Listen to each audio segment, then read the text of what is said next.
anak ni Kibangga na si Ate Indy. Kawawa naman siya.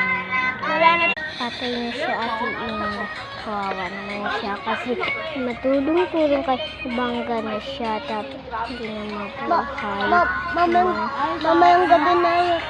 Guys, mamayang gabi na yung anak ni Inday. Pero hindi na naambutan ng anak ni Inday. Oo nga, kawawa naman siya. May anak na siya. Tapos, Galing ba sa yung anak niya? Pero hindi.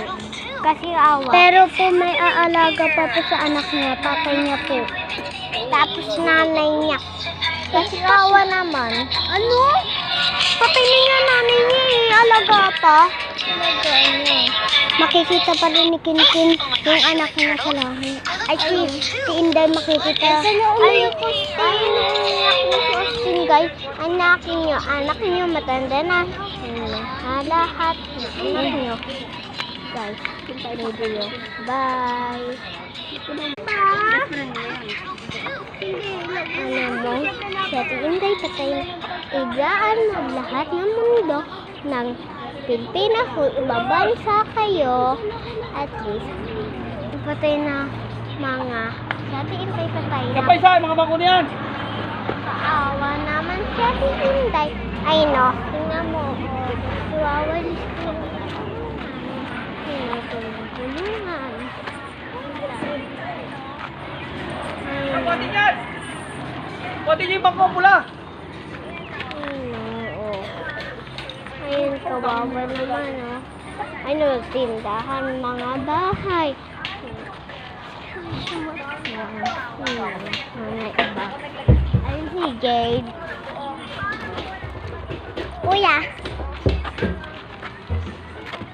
Ano mga iba, tulungan. Ayun.